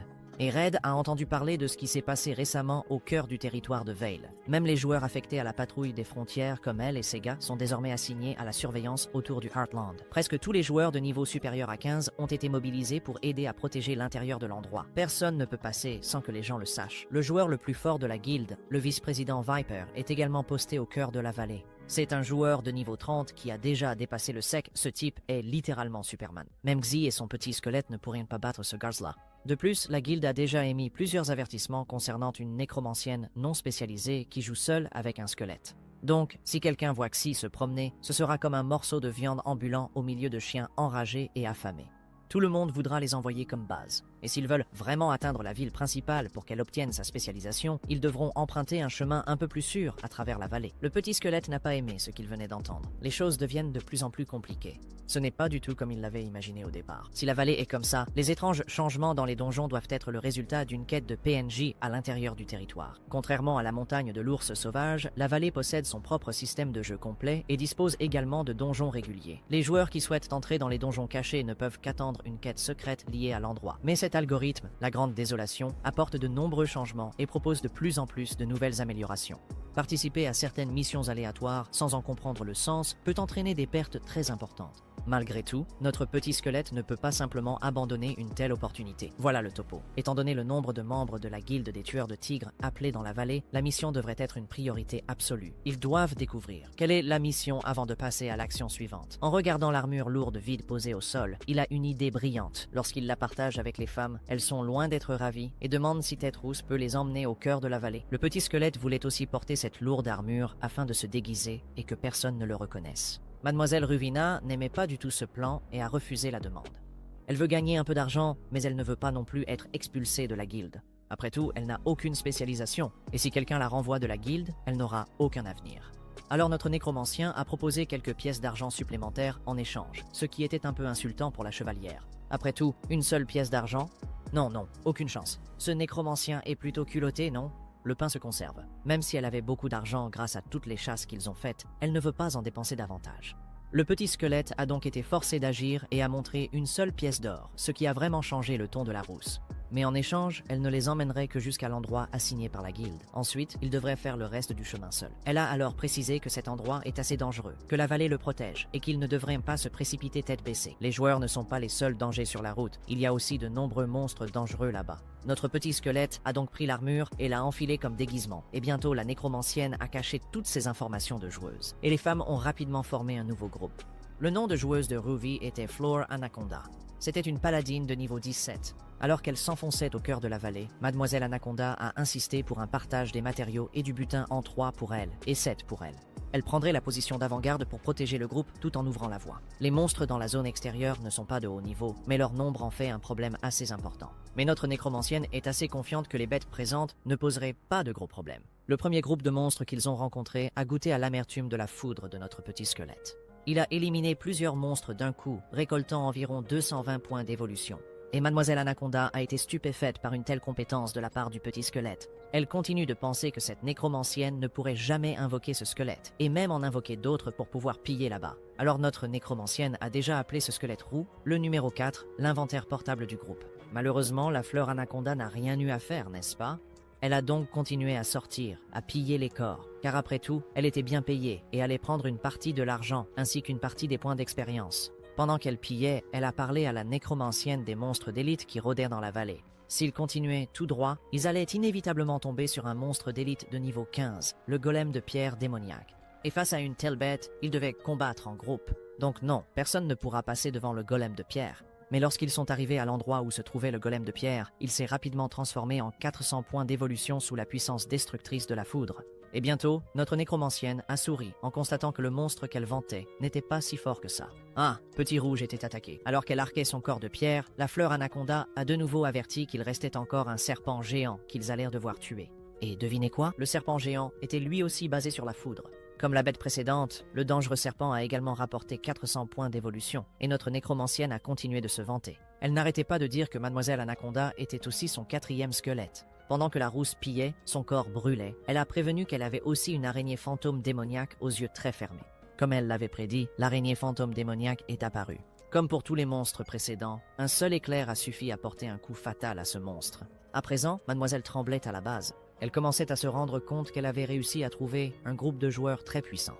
Mais alors qu'elle pensait à la mort de Bezera, notre nécromancienne lui a déjà dit de continuer à piller et de ne pas penser à la mort de Bezera. Et elle continue de se demander comment ce joueur, seulement niveau 10, pouvait avoir autant de puissance. Ce squelette devait avoir obtenu une compétence de la montagne de l'ours. Ce n'était pas seulement une compétence imbattable, ces monstres, les manœuvres très fluides qu'ils exécutaient, donnaient l'impression que ce squelette bougeait de lui-même, tandis que notre nécromancienne se manifestait encore à travers sa solide ossature. Dans la fleur d'Anaconda, il restait beaucoup de détermination à attraper la jupe du nécromancien, même s'il y avait quelque chose qui clochait dans sa tête. Pendant qu'il nettoyait le champ de bataille, une voix retentit. Ils entendirent une voix et se rapprochèrent, cherchant désespérément de l'aide. La fleur d'Anaconda devint alors méfiante en entendant la voix d'un joueur. C'était un petit garçon persécuté et maudit par un homme adulte. L'homme jurait furieusement qu'il allait tuer le garçon. Après avoir regardé d'un peu plus près, ils virent que le garçon portait vraiment un emblème de la guilde de la chasse au tigre sur la poitrine. Il était le compagnon de la guilde Anaconda, et notre nécromancien demanda alors à mademoiselle pourquoi recrute-t-il des joueurs aussi jeunes. Elle répondit simplement que les enfants jouent parfois au hasard sur le compte des autres. Dans ce système, la grande désolation fait en sorte que votre personnage soit essentiellement une copie de votre apparence réelle. Le garçon aperçut alors la fleur d'Anaconda et se mit à crier que ce type torse nu voulait le tuer. Ce gars-là était devenu fou et avait capturé tous ses amis, mais la capture n'était qu'une punition de bas niveau. Les yeux injectés de sang, il jura qu'il sacrifierait tout son équipement précieux pour une seule chose. Il serra le poing avec son gant, prêt à attaquer. Ce fauteur de troubles commença à dire qu'il ferait n'importe quoi pour s'assurer de tuer tous les membres de la guilde de la chasse au tigre. Le garçon continuait de courir avec un visage terrifié tandis que ce type assénait un énorme coup au sol, provoquant une vague de choc d'une puissance incroyable. Notre protagoniste ne fait que prendre les deux dans ses bras pendant qu'ils entendent tous deux un terrible acouphène dans les oreilles. Notre waifu nécromancienne s'est simplement évanouie sous le choc, tandis que la rousse se demande comment une invocation peut l'aider à esquiver et aussi comment il peut bouger. Après tout, son invocation est évanouie.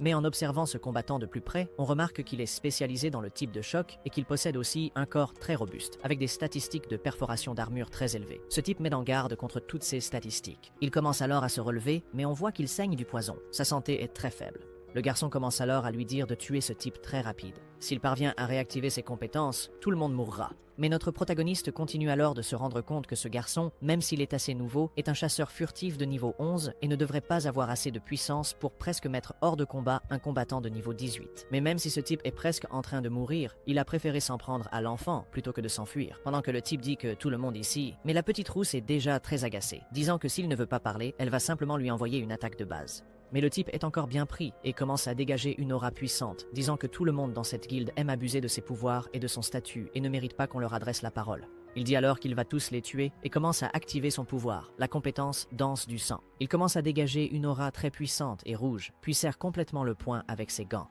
Le paladin demande alors à tout le monde de s'éloigner et fonce sur le type. Elle continue d'esquiver ses coups, tandis que notre gars dit qu'elle n'est pas si mauvaise, mais il détecte alors qu'il s'agit d'une paladine divine. Pendant qu'elle dit qu'il ne serait pas si facile de la vaincre, n'est-ce pas?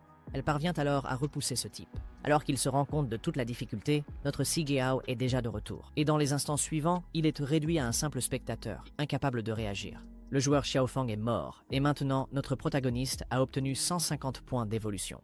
Il a maintenant un total de 14 950 points.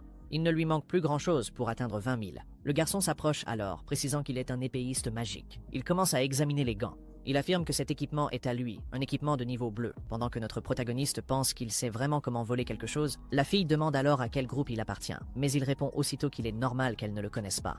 Il se met alors à courir, demandant à tout le monde de le suivre, tandis qu'elle ne sait pas où il veut l'emmener. Il continue de courir et, en chemin, il ne cesse de penser que s'il n'avait pas été là, il serait probablement parti de la base et tous les efforts qu'ils avaient prévus et mis en œuvre seraient partis en fumée. La rousse demande alors qui est son chef, et il répond qu'il s'agit de la chauve-souris fantôme. Cette chauve-souris fantôme a récemment gravi un échelon, aidant le maître de la guilde à accomplir certaines missions. Elle demande s'il est dans les parages ou s'il erre sur le territoire de la vallée, mais ce gamin se met à rire aux éclats, disant qu'ils attendaient là depuis de nombreux jours, tandis que quelque chose commence à couler sur le casque de notre protagoniste. Il lève alors les yeux et voit un joueur en train de supplier qu'on le tue. Il ne veut plus jamais rejouer à ce jeu. Les joueurs qui tombent dans un piège ne peuvent plus ouvrir la fenêtre de statue. Autrement dit, cela signifie qu'ils ne peuvent pas quitter ce jeu. C'est comme une torture sans fin. Ils ne peuvent ni mourir ni quitter le jeu. Ils commencent alors à dire qu'ils sont arrivés sur les lieux pendant que la rousse commence à se faire vraiment piéger. Après tout, ce gamin prépare quelque chose. Elle commence à voir plusieurs pièges disséminés là-bas, ainsi que plusieurs personnes qui y sont tombées. Mais tous les pièges ont été fabriqués par ce garçon, et il y a plusieurs personnes là-bas qui ne sont pas encore mortes, certains demandant qu'on les laisse partir, et d'autres suppliant qu'on les tue, disant que la guilde des chasseurs de tigres est sans pitié et ne mérite rien. Le garçon commence à rire en disant que ce terrain de chasse est le champ qu'ils ont planifié et créé.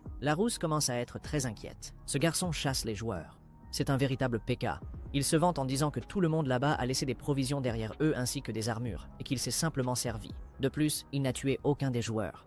S'il meurt, ils pourront raconter aux autres joueurs ce qui se passe ici, et tous ses efforts seraient réduits à néant. C'est pour cette raison qu'il ne pouvait tuer personne, mais la rousse commence à être très en colère. Ils utilisèrent des enfants pour baisser la garde des joueurs, et ainsi les tuer. Elle demande alors si le maître de la guilde sait ce qu'il fait, mais avant que le garçon ne puisse répondre, quelqu'un intervient et dit « Toi, fleur d'anaconda, pourquoi as-tu enlevé ton casque ?» Parce qu'il sait qu'elle déteste que tout le monde sache qu'elle est une femme. C'est le membre de l'équipe Ghost Bad, le léopard des ombres. Ce léopard remarque que la cape que porte le nécromancien est assez chère et demande d'où ils l'ont tue. Mais l'instant d'après, notre protagoniste commence à dégager cette aura menaçante et lève son épée. Il se rend vite compte qu'il s'agit d'un épéiste magique et il est très effrayé, affirmant que cette guilde ne veut pas attaquer. Après tout le monde ici appartient à la guilde des tigres. Ils sont frères. Mais c'est ce qu'il dit, alors qu'en réalité il pense que cette épéiste magique est très rapide, tout en se disant que cette fleur d'anaconda a trouvé des membres très intéressants pour former un groupe avec elle. Elle dit simplement que maintenant qu'il sait, il vaut mieux pour lui de garder ses distances. Elle continue de penser que Rich Cute est vraiment incroyable. Après tout, elle reste évanouie mais continue de contrôler son invocation, ou alors elle fait juste semblant d'être évanouie. Puis une personne apparaît en disant qu'il a vraiment réussi à tuer ce combattant. C'est le patron du garçon. Pensez-vous que le patron est content du garçon? Non, non. Il gifle alors le garçon à la bouche en lui demandant s'il est très fier, n'est-ce pas? Jusqu'à présent, il n'a rien réussi et il aurait laissé ce type s'échapper. Le garçon continue de s'excuser et maintenant il devrait les ramener. Paladina Larousse lui demande si le chef de la guilde sait ce qu'il fait, mais il répond simplement « Chef de guilde? Ah, aucune chance ». Il n'écoute que les ordres de son grand frère, la chauve-souris fantôme. Il demande alors si cette fille a été envoyée ici pour aider à défendre le territoire de la vallée, n'est-ce pas? Mais elle attrape alors le col de sa chemise et se lève. Eh bien, il ne comprend pas pourquoi elle est en colère. Il essaie alors de l'attraper, mais elle le repousse rapidement, demandant pourquoi elle est en colère. Ils viennent juste de capturer quelques joueurs. Le gars continue de dire que toutes les équipes présentes dans le territoire de la vallée suivront les ordres de son grand frère, la chauve-souris fantôme. Cela vaut aussi pour elle. Il dit simplement que cela a plus ou moins à voir avec le donjon caché dans le territoire de la vallée. Si elle ne veut pas être expulsée de la vallée, il vaut mieux qu'elle les suive jusqu'aux profondeurs du domaine central du territoire de la vallée. Il continue alors plus profondément dans la forêt et une fois arrivée, elle devra chercher la chauve-souris fantôme. Il trouvera une nouvelle mission pour leur équipe. Hanrado commence alors à crier, annonçant qu'ils ont amené des visiteurs. Ils commencent alors à remarquer qu'il y a beaucoup de monde sur place et que la plupart ne sont que des enfants spécialisés dans le pillage. Il s'agit d'un type de camp spécialisé dans la chasse aux joueurs. Il observe ensuite que plusieurs enfants portent de nombreux sacs. Un système émet alors plusieurs notifications indiquant que la santé est très faible. Il vaut mieux rester vigilant. À l'avenir, ces jeunes-là deviendront probablement tous des pilleurs, des bandits. Mais le gars remarque alors que la petite rousse a l'air vraiment mal en point, mais il se contente de dire qu'ils ne sont que des orphelins et qu'ils doivent gagner un peu d'argent. Donc, ce qu'ils font, c'est simplement de la charité. C'est ce qu'il dit, non? Cette guilde du tigre utilise des enfants contre les joueurs et on dirait bien que cette guilde profite des failles du jeu. Après tout, il a été lancé il n'y a pas longtemps. Les enfants continuent d'empiler les corps là-bas, mais ils ne sont pas morts. Et en plus de l'équipement, ils parviennent aussi à récupérer des provisions et à s'assurer que l'endroit ne soit pas abandonné. Ce camp a probablement été installé à cause de la mission cachée, mais personne ne sait encore en quoi consiste cette mission secrète. Pendant que la petite rousse continuait de crier, en disant que si ce type la touche encore, elle l'enverra à la base et qu'ils doivent continuer à les suivre. Après tout, ils ne connaissent pas vraiment assez d'informations pour activer la mission qui est cachée. Et il continue d'observer la rousse qui est très étrange, mais elle a immédiatement dit qu'elle allait bien et qu'elle se souvenait de l'accord qu'ils avaient passé. Mais la rousse ressent bientôt que c'est la première fois qu'elle est réconfortée par une invocation. Regarde, elle dit alors à ce petit squelette qu'ils se retrouveront à l'intérieur du camp pour recevoir leur nouvelle mission et, déjà à l'intérieur du camp, tout le monde se rend compte que celle qui est là, c'est la fleur d'Anaconda et sans le casque, les gens présents ont entendu qu'il s'agissait d'une femme et regarde, elle est vraiment mignonne. Certains là-bas commentent que cette femme a réussi à casser le nez du chef, le fantôme chauve-souris lui-même, mais elle a frappé le gars au visage, le faisant abandonner immédiatement. Les gars continuent de dire que si cette femme avait accepté de rejoindre le groupe du fantôme chauve-souris, elle ne serait pas une vassale aujourd'hui. Je me demande si elle a enlevé son casque juste pour voir le fantôme chauve-souris. Et ils commencent à rire. Elle rougit beaucoup tandis que les gars continuent de dire que peut-être ce fantôme chauve-souris la veut pour son harem. Et ils continuent à parler de son passé, qu'elle a grandi dans un orphelinat et que son frère est aussi un... Ces gars-là sont vraiment méchants pendant qu'elle continue d'entendre tout ce qu'ils disent. Un petit squelette parvient alors à comprendre la situation, ce qui lui donne une vision et l'empêche de tolérer que des enfants soient exploités par cette guilde. Quelqu'un l'appelle alors et lui dit qu'il a quelque chose à lui dire. Il sait qu'elle vient d'un orphelinat et qu'elle ne s'entend pas très bien avec le fantôme chauve-souris, mais il va quand même lui donner un conseil. Ce fantôme chauve-souris est un type plutôt mauvais et elle devrait simplement mettre la priorité de la guilde en premier. Ils ne sont pas non plus très contents que les orphelins travaillent là-bas, mais c'est une occasion rare de gagner de l'argent. Et si elle cause des problèmes à ce camp, personne ne l'aidera, et elle ne pourra pas non plus obtenir ses fournitures. Mais elle peut avoir une partie de cet équipement, donc elle est censée rester calme. Elle dit qu'il a raison, et baisse la tête. Ce jeu n'est pas différent de la vraie vie. Il y a beaucoup d'inégalités.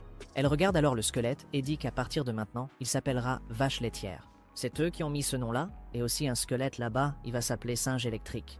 Bon sang, cette femme ne sait vraiment pas choisir les noms, n'est-ce pas? Ils décident alors d'entrer, et à l'intérieur de cette cabane, il y a un homme très étrange qui commence à baver. Le type commence à dire qu'elle est censée faire son travail, et qu'ensuite il trouvera quelqu'un pour soigner toutes ses blessures, et lui donner aussi un bon équipement pour qu'elle puisse partir. Ce type est vraiment un porc dégoûtant.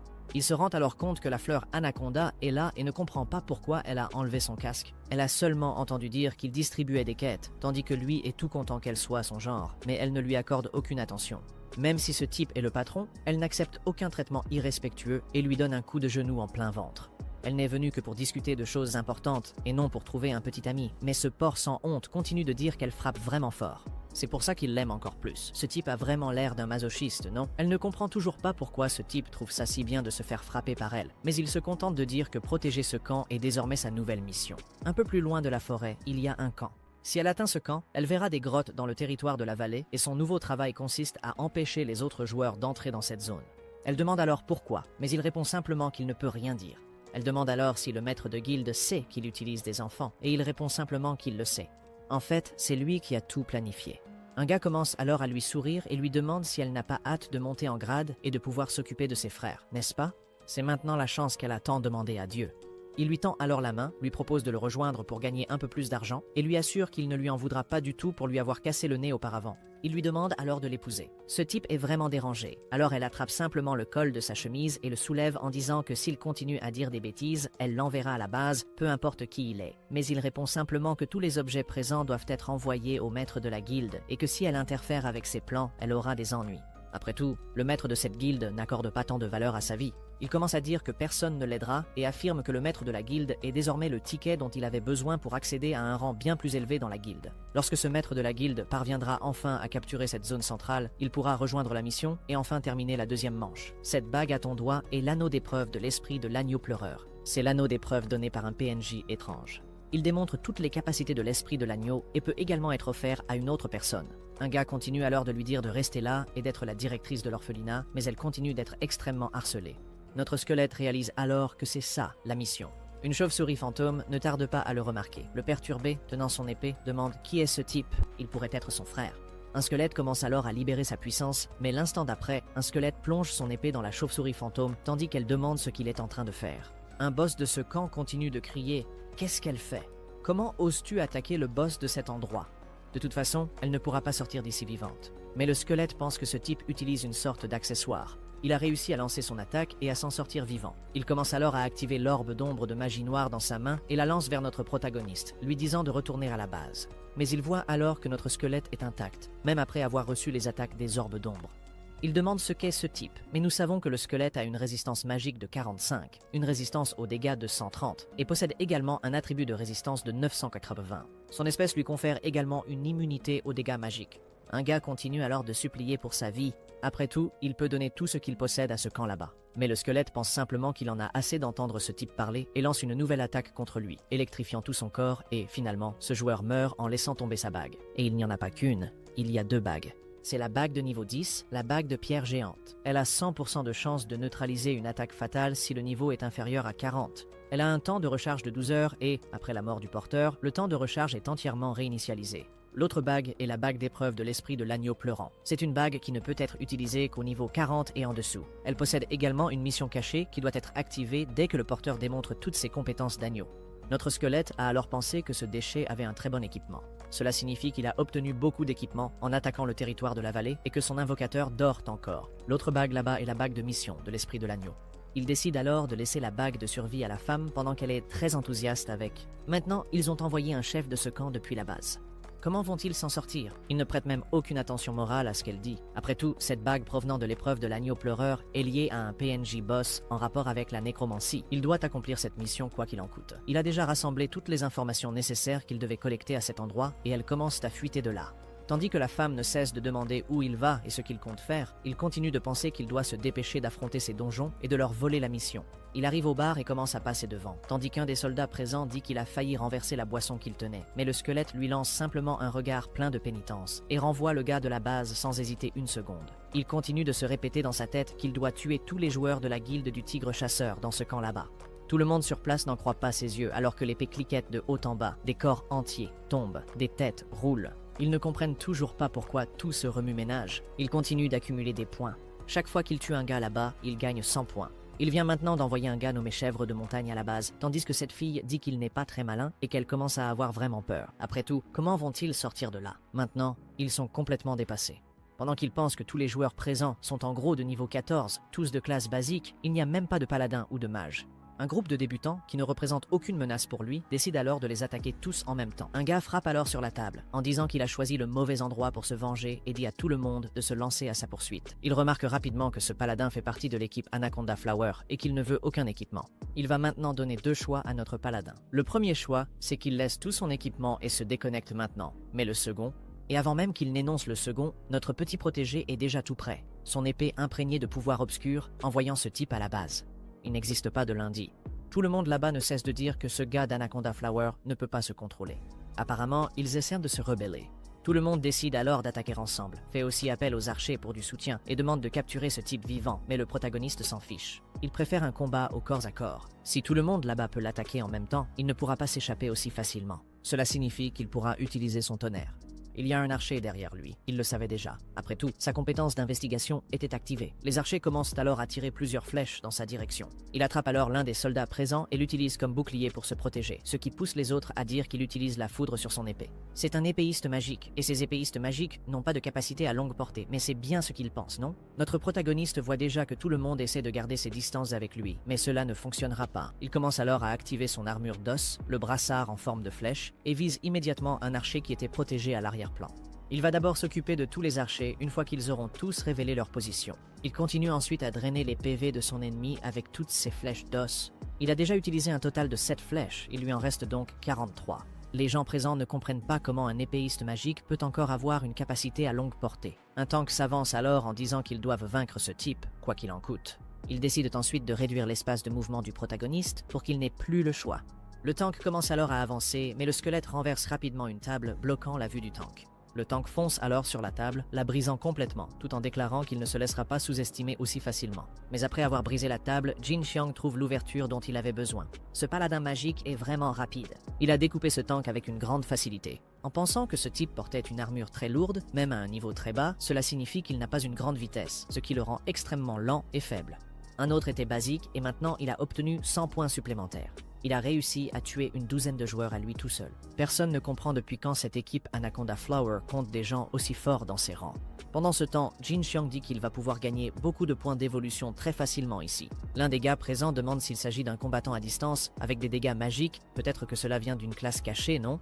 Un autre arrive alors en souriant, disant qu'il ne semble pas être d'un niveau si élevé, mais qu'il a beaucoup d'expérience, n'est-ce pas? Il a attaqué les faiblesses du joueur très facilement, affirmant qu'il est plus un tueur que le tueur présent ici. C'est l'équipe d'élite qui appartient au vice-maître de guilde de Vipère, Yung Xiang, qui a tous les avantages puisque ses attributs surpassent largement ceux de ces gars-là. Mais même s'il a l'avantage, le niveau de ces types est très élevé. Les gars activent alors leur pas de vitesse, l'augmentant de 20%, et attaquent notre bien-aimé épéiste magique. Ces deux-là sont extrêmement forts et ne pensent qu'au butin ou à l'argent qu'ils obtiendront en battant ce gars, et en plus d'être forts, ils se battent vraiment comme une équipe d'élite.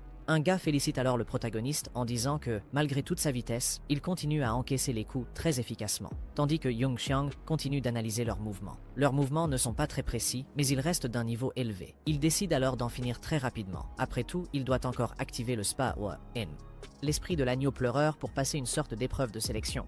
Après avoir terminé cette épreuve, il pourra invoquer un esprit d'agneau et sera en mesure de franchir l'emplacement désigné. Cela signifie qu'il y a un boss d'un niveau extrêmement élevé à l'intérieur qui surpasse largement les monstres de ce territoire, et une fois qu'il sera activé, tous les monstres à proximité verront leur niveau augmenter considérablement, et tous les membres de cette guilde, Tiger Hunter, seront complètement perdus. Le niveau des monstres va augmenter considérablement. Cela signifie que la seule façon de faire monter cette jauge est de combattre des monstres. Alors que le tueur présent ne comprend pas à quelle classe appartient ce type, notre protagoniste ne pense qu'à éliminer les monstres. Cela signifie que l'esprit de l'agneau n'est pas le but ultime de cette mission. L'objectif final, c'est le boss mort-vivant de niveau 99, la grande maîtresse des os, Veronica. C'est elle la véritable architecte de cette mission pour les joueurs, et quiconque parviendra à la terminer ne gagnera pas seulement de l'équipement et des objets, mais recevra aussi des parchemins de changement pour la classe cachée des morts-vivants. C'est une classe très spéciale, mais à qui conviendra-t-elle? Au protagoniste, la chance de cette femme est aussi assez incroyable. Toute cette équipe là-bas n'a pas réussi à obtenir cette mission. Pendant qu'il réfléchit, les autres pensent déjà que ce bretteur magique est très fort et extrêmement intelligent, car il esquive certains coups. Un gars pense que le paladin est en train de jouer avec eux. Ils décident alors de prendre une potion de renforcement. Après tout, ils sont en train de perdre le combat. Ils augmentent ainsi leurs statistiques d'environ 20% pendant 1 heure. Ce camp là-bas est un peu grand, ce qui signifie que l'esprit de l'agneau a dû déjà visiter ce territoire il y a environ 1 semaine. La guilde du tigre chasseur tue des monstres pour augmenter la jauge de contemplation. Mais cette méthode est incroyablement lente, même si apparemment la jauge doit être presque pleine. Il n'a alors plus assez de temps pour continuer ce combat-là et décide d'aller immédiatement dans la région centrale. Un gars dit alors à tout le monde d'utiliser une capacité à longue portée s'ils en sont capables, mais personne n'a encore de capacité à longue portée. Un gars se met alors à crier, disant que des potions, des flammes, des dagues, des cocktails Molotov, n'importe quoi qui peut infliger des dégâts ferait l'affaire. Nos protagonistes restent maintenant encerclés, pensant que leurs compétences et leur vitesse ont beaucoup augmenté, ce qui signifie qu'ils ont pris la potion de renforcement. Un des protagonistes ne voulait pas utiliser de points d'évolution. Il essayait de les économiser pour le combat contre le vice-maître de guilde de niveau 30, mais il ne pouvait pas perdre trop de temps. Les deux parviennent alors à toucher nos protagonistes, l'un par derrière et l'autre par devant, tandis que les autres joueurs présents commencent à lui lancer des grenades. Partout, des explosions retentissent à cause des nombreuses grenades, et l'endroit se remplit de poussière et d'odeur de poudre. Nos protagonistes sont-ils morts? Je ne pense pas. Mais un tueur là-bas dit qu'il l'a poignardé, donc cela signifie qu'il doit être mort. Mais quelque chose ne colle pas, n'est-ce pas? Il ressent alors une sensation qui a fait évoluer la compétence Frappe de tonnerre. Frappe de tonnerre a alors atteint le niveau 10 et il a débloqué la branche de compétence Corps foudroyant. Notre protagoniste l'a déjà envoyé dans sa tombe. Il a son épée plantée là et dit à tout le monde de s'enfuir. Comme le gars le remarque, il a des os sous son armure et il n'est vraiment pas humain. Et Jin Xiang pense que maintenant, c'est à son tour de retourner à la base, tandis que le gars continue de crier ce qu'il est. Pendant ce temps, notre nécromancien continue de recevoir de plus en plus d'expérience. Sans comprendre ce qui se passe, elle se réveille au milieu de tout ce chaos. Larousse commence bientôt à lui crier dessus. Pourquoi compte-t-elle continuer à dormir? Qu'est-ce qu'elle veut faire? Cette guilde de chasseurs de tigres va envoyer des milliers de personnes là-bas pour les traquer, mais elle reste simplement hors ligne. Elle ne comprend rien. Après tout, si l'invocateur se déconnecte, qui contrôle cette invocation? Elle en déduit alors que cette invocation a acquis sa propre conscience, mais cela devrait être impossible. Pendant ce temps, à l'extérieur, une puissance énorme plane sur tout l'endroit, et elle continue de ne rien comprendre à ce qui se passe là-bas. Soudain, lorsqu'elle passe la tête hors de la tente, elle voit plusieurs soldats complètement morts. Certains n'avaient même plus que leur armure. Elle en déduit alors que tout le monde a été tué par cette invocation. Elle en conclut ensuite que ce gamin riche s'est déconnecté immédiatement après avoir contrôlé l'invocation et tué tous ses joueurs, mais peut-être que cela est impossible. Considérez la coïncidence qui se trouve là. Elle décide alors de s'éclipser discrètement pendant que notre squelette est en train d'achever les survivants restants. Il ne laissera personne en vie. Il a ensuite obtenu cette dague rouge. Elle possède un effet de saignement et est également de niveau 3. Il se souvient que lorsqu'il travaillait comme Smurf, quelqu'un lui avait demandé de lui obtenir une dague, mais il avait arrêté de dormir plusieurs nuits pour obtenir cet objet. Cela signifie que c'était ce type qui avait fait cette demande, mais il déduit rapidement qu'il était aussi responsable de sa mort et envoie immédiatement ce gars à la base. Tandis que le gars hurle de toutes ses forces, Larousse observe toute la scène avec une grande peur, pensant que l'invocateur présent veut tuer tout le monde. Notre squelette a maintenant acquis 120 points supplémentaires. Il en a désormais un total de 16 030, mais malheureusement, il a utilisé beaucoup de points d'évolution à cause de ces types. Il décide alors de se précipiter vers la zone centrale. S'il parvient à accomplir cette mission et à aider cette fille, il terminera sa spécialisation de classe cachée et en tirera de grands bénéfices. Mais dès qu'il trouve la fille, il voit qu'elle est déconnectée et il ne sait pas combien de temps cela va durer. Mais si elle se fait tuer là-bas, cela signifie qu'il sera également tué. Peut-être que s'il avait quelqu'un en qui il a vraiment confiance pour l'aider à s'occuper d'elle pendant qu'il se concentre sur le combat, ce serait vraiment intéressant. Ah, puis il a vite une idée. Il se rend alors à la tente et voit la petite rousse. Il avait presque oublié son existence. Elle est sans aucun doute la personne idéale pour accomplir cette mission à sa place, mais la rousse est assez inquiète pour lui, car elle a pu voir de quoi l'invoqué est capable. Elle ajoute que ce squelette est fort, mais qu'elle n'est pas non plus une proie facile.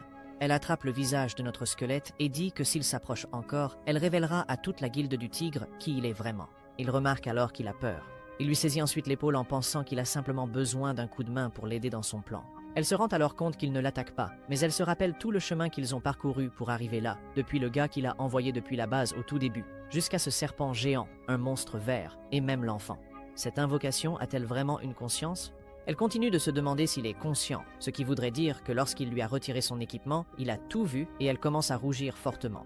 Elle décide alors de se calmer, apparemment il n'est pas un pervers.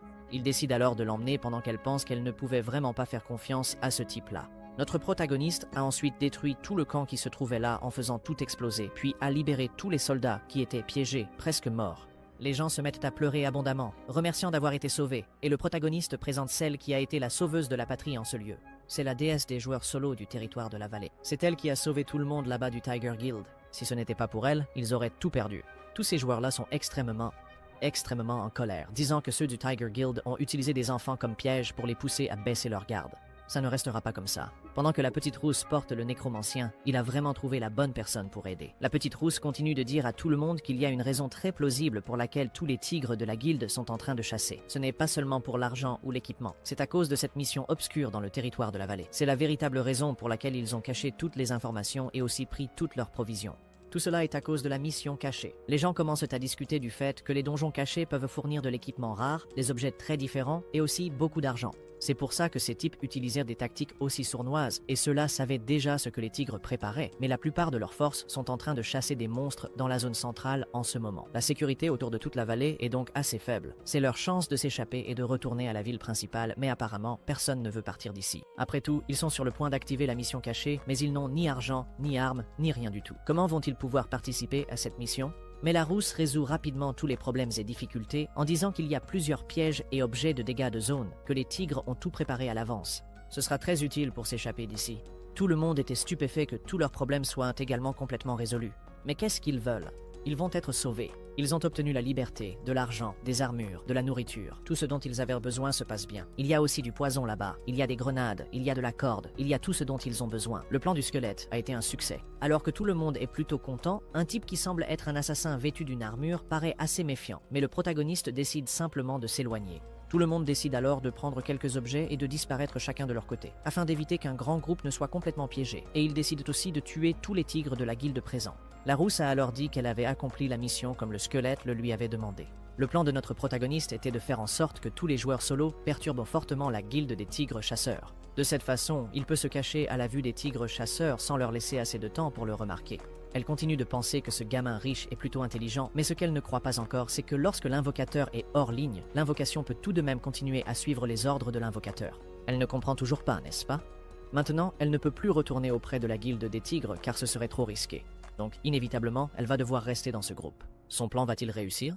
Elle continue de demander au petit squelette pourquoi ils prennent le chemin le plus long. N'était-il pas pressé? Mais avant qu'elle ne termine sa phrase, le squelette lui attrape déjà la tête, la baisse et lui dit de se mettre à couvert. L'ennemi lance bientôt plusieurs flèches dans leur direction, mais aucune ne parvient à le toucher. Il se contente de faire sortir de l'ombre la personne qui a attaqué, tandis que le type révèle déjà qu'il a réussi à bloquer même cela. Il est vraiment fort. Celui-là, là-bas, est un tueur des ténèbres, une classe obtenue après qu'un assassin se soit spécialisé et ait rempli des conditions très strictes. Son niveau est bien plus élevé, et ses compétences aussi, que celles d'un assassin ordinaire. Un gars demande alors si les deux n'essaient pas de s'enfuir. Ils ont libéré tous les joueurs, leur ont parlé de la mission et leur ont aussi laissé tout le butin. L'objectif de notre protagoniste est de semer un maximum de chaos dans la vallée avec tous les joueurs solo afin d'essayer de saisir une opportunité plus tard, et l'objectif ultime du protagoniste est simplement la mission cachée. Il a déjà déduit que notre protagoniste est très intelligent, mais la rousse a simplement dit qu'elle voulait juste s'échapper de la vallée et rien d'autre, et qu'elle possède déjà une lance divine.